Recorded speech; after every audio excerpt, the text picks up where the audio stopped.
friends, Aruna Moral Stories. Please subscribe and share and like. Sundaravanam అనే అడవి పక్కన ఒక నది ఉంది. ఆ నదికి ఒక పెద్ద వరద వచ్చింది. అక్కడ అవతలి ఒడ్డుకు వెళ్లేందుకు వేచి చూస్తుంది ఒక తేలు. అప్పుడే ఒక తాబేలు ఆ నదిలోకి వెళ్లబోతుంది. అది చూసిన తేలు ఇలా అంది, తాబేలు మామ, మా వాళ్ళంతా అవతల ఒడ్డున ఉన్నారు.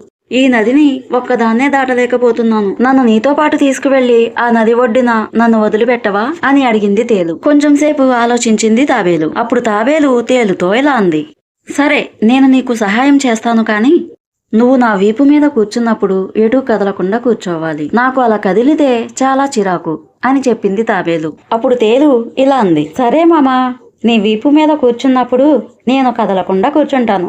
ఇప్పుడైతే నన్ను ఎలాగోలాగా అవతలి ఒడ్డుకు చేర్చు మామా అని అడిగింది తేలు. తేలు ఎలాగో ఒప్పుకుంది కదా అని తేలును వీపు మీద ఎక్కించుకొని బయలుదేరింది. మధ్యలో తేలు చిన్నగా తాబేలును కొట్టడం మొదలుపెట్టింది. తాబేలు ఏమీ అనకపోయేసరికి మళ్ళీ కుడుతూనే ఉంది ఆ తేలు. దాంతో ఆ తాబేలుకు కోపం వచ్చింది. మిత్రమా, నువ్వు చేస్తుంది మంచి పని కాదు.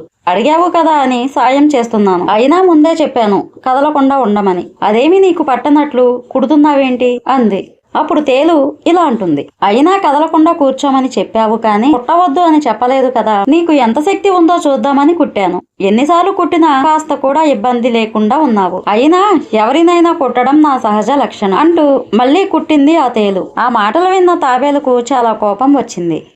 అవునా, నీ అలవాటు ప్రకారం నువ్వు కుడితే అలసిపోయినప్పుడు నీళ్ళల్లో మునిగి ఈదడం నా అలవాటు అంటూ ఒక్కసారిగా నీళ్ల లోపలికి వెళ్ళింది ఆ తాబేలు.